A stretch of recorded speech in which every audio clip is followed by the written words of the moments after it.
Hi, and welcome to some more remote learning.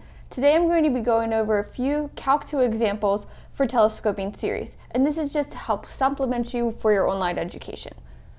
So a telescoping series is a series where the majority of the terms in the partial sums cancel. So if you remember, the partial sums is as we actually add those values of the series up. So if we find the first term of the series and then add it to the second term, and then add that sum to the third term, and so on.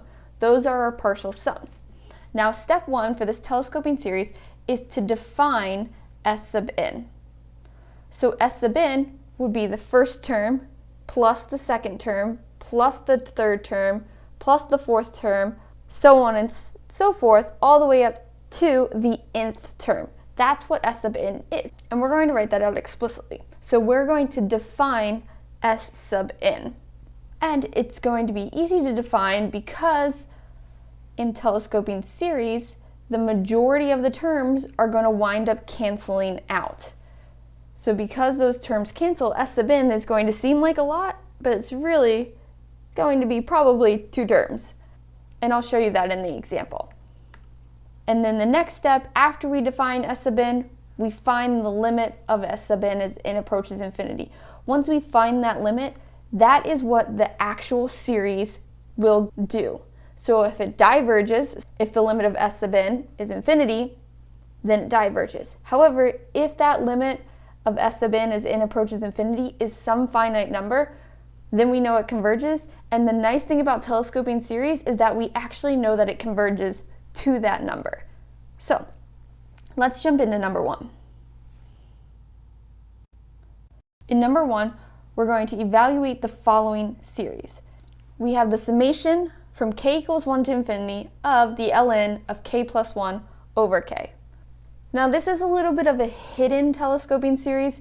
Normally for telescoping series, let me draw out a quick example, you'll have a summation from k equals something, so let's start at 1 and go to the infinity of, what you'll usually see in here is a subtraction sign.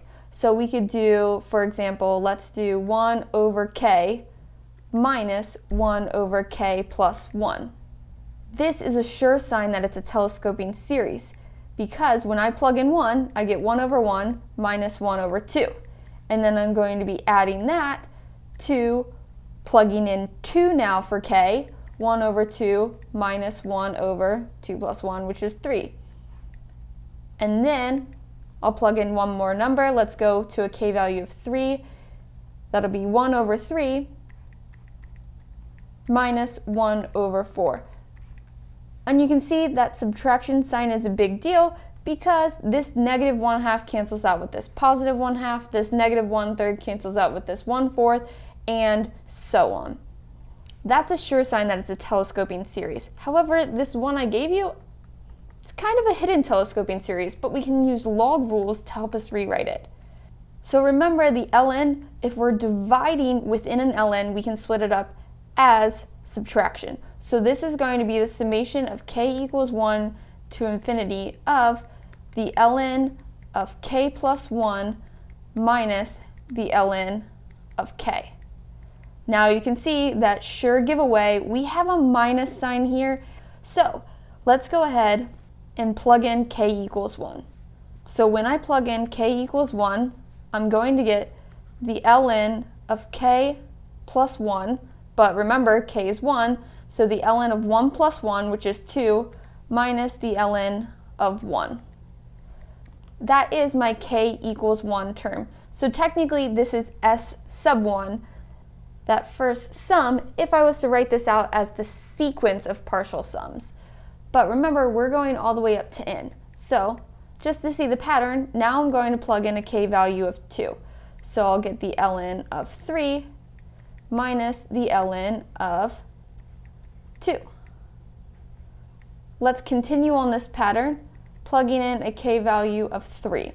So now I'm going to have the ln of 4 minus the ln of 3. And I can continue this pattern all the way up to a k value of n. So when k equals n, I'm going to have the ln of n plus 1 minus minus the ln of n. And let me write this out a little bit clearer since I'm running out of room. There we go.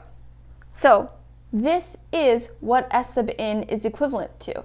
So S sub n, the sum of all of those terms all the way up to n, is going to be equal to the ln of 2 minus the ln of 1 plus the ln of 3 minus the ln of 2, and so on. But notice that this positive ln of 2 will cancel out with this negative ln of 2. And then this positive ln of 3 will cancel out with this negative ln of 3. So note that that second term is getting canceled out. So this ln of 4 would cancel out with some ln of 4 over here, and then we'll have some ln of n over here that cancels out with this ln of n. So our S sub n is really going to be, like I mentioned, two terms. Negative ln of 1 plus the ln of n plus 1. That's our S sub n. And really quickly, if you got confused on how I knew to cancel out this ln of n, let's look at, we plugged in k equals n. What's the term that comes right before plugging in n? Well, just take away 1 from that n value. So that's going to be k equals n minus 1. So right here, I know somewhere in here is this term, k equals n minus 1. And I'll go ahead and write this in a different color so you can see it a little more clearly. Somewhere in where I put these ellipses is going to be a k equals n minus 1 term. And that term is going to be the ln of, if I plugged in n minus 1 for k, I'd get n minus 1 plus 1, which would be the ln of n. And then I'm going to subtract, plugging in the ln of n minus 1. So you can see, going one term before my last term of n, this ln of n is in here, and that's going to cancel out this negative ln of n. And this term will get canceled out with something that came before n minus 1. So if you need to, write out that n minus 1 term so you can see what cancels out when k is equal to n.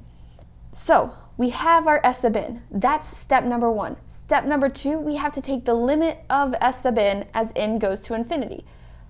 So now I'm going to take the limit of negative ln of 1 plus ln of n plus 1 as n goes to infinity.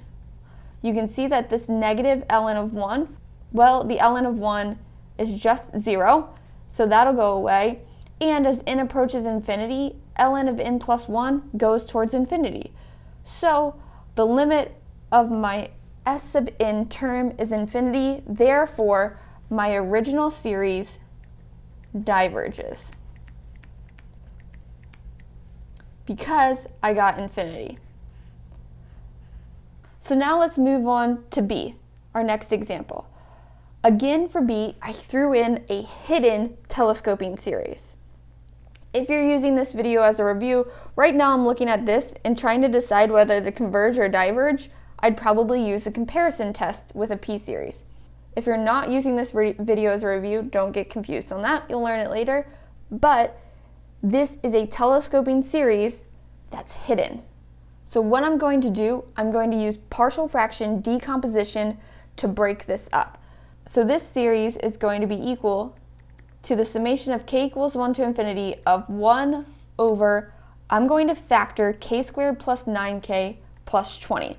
So what multiplies to give me 20 and adds to give me 9? That's going to be a positive 5 and 4. So I'll break this up into factors of k plus 4 times k plus 5.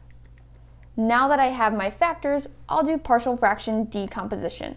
So I have 1 over k plus 4 times k plus 5 is going to equal sum a over k plus 4 plus sum b over k plus 5. Now for here, I need to solve for a and b. And I do so, I'm going to multiply by my denominator. And when I multiply by the denominator, I have to do so on both sides. So this entire chunk will get multiplied by k plus 4 times k plus 5. So I'll get 1 on my left-hand side, and my k plus 4 in my denominator will cancel out. So I'll be left with a times k plus 5. And for b, that k plus 5 is going to cancel out, so I'll be left with b times k plus 4. Now we can set up a system of equations and solve, or we can just figure out what makes each of these individual factors 0 and solve for a and b that way. That's the shortcut method. Let's go ahead and do that. So if k equals -5, then I'll have a times 0. So 1 will be equal to b times -5 plus 4. -5 plus 4 is a -1, so 1 equals -b, or -1 equals b.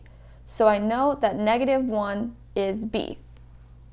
So let's go ahead. I'm going to write that this is equal to the summation of k equals 1 to infinity of my a over k plus 4 plus b over k plus 5.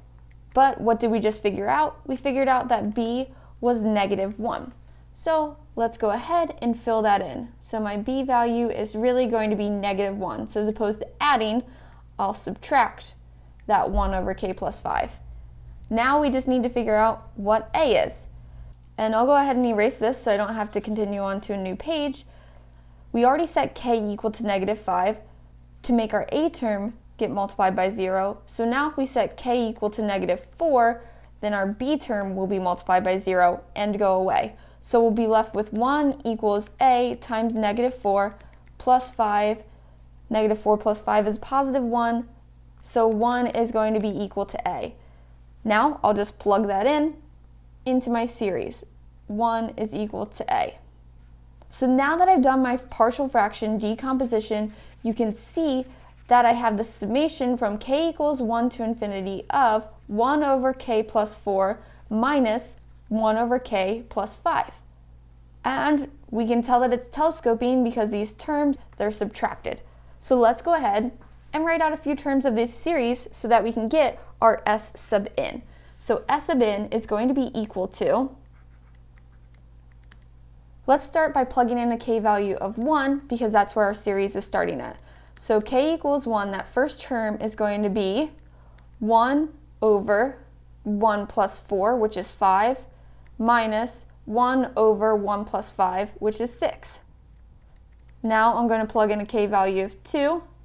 So I'll get 1 over 2 plus 4, which is 6, minus 1 over 2 plus 5, which is 7. Then I'll plug in a k value of 3, just to help us see that pattern. So we'll get 1 over 7, minus 1 over 8. Then, dot, dot, dot.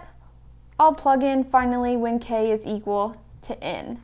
So that's going to be 1 over n plus 4, minus 1 over n plus 5. Now let's go ahead and cancel out the terms that cancel out. This -1/6 cancels out the +1/6. This -1/7 will cancel out this +1/7. -1/8 will get canceled out with something within these ellipses. And then I know that my 1 over n plus 4 will get canceled out as well. So I'm going to be left with my first term and my last term. Whereas up above, I was left with my second term and my second to last term. And for b, I'm left with my first term and my last term. So s sub n is going to be equal to 1/5 minus 1 over n plus 5. So step 1, we got our s sub n. But before we go ahead and do part 2, I want to show you how I get that 1 over n plus 4 to cancel out. Because if you can't see that pattern, let's do one term right before k equals n. So again, I'm going to do a little note here, and I'm going to do k equals n minus 1. Plugging in an n minus 1, I'll get 1 over n minus 1 plus 4, which will be n plus 3, and then I'm going to be subtracting 1 over n minus 1 plus 5, which will be 1 over n plus 4. So you can see that n plus 4 is indeed negative and will cancel out with this positive 1 over n plus 4. and this 1 over n plus 3 obviously gets canceled out with something that's within those ellipses. So it's not necessarily to write that k equals n minus 1, but sometimes I like to write it so that I can see the pattern. Now, let's move on to that part 2 that I said. We're going to take the limit of s sub n as n goes to infinity. So the limit of 1 over 5 minus 1 over n plus 5 as n goes to infinity, 1 over n plus 5 is going to go to 0. So we'll be left with 1/5. Therefore, our series converges. And not only does it converge, remember, that's one of the cool, really neat things about telescoping series, is that if we get that the limit of that s sub n is a finite number, it doesn't just tell us that our series converges, it also tells us what our series converges to, the actual value that our series converges to, which there's only one of 2 methods that we're going to learn how to do that. We'll know what a series converges to if it's geometric, that's a over 1 minus r, or if the series is telescoping. All other series, if we try to figure out whether they converge or diverge, we just say converge, but we don't know what it converges to. Geometric and telescoping, we will be able to figure out what they converge to. So I'll write converges to 1/5. That is what this series, if I added all of the terms all the way up to infinity, it would equal 1/5. And that finishes up this quick section on telescoping series. If you have any questions, leave them in the comments below, and I or one of your peers will respond as soon as we can. And stay tuned for the next video.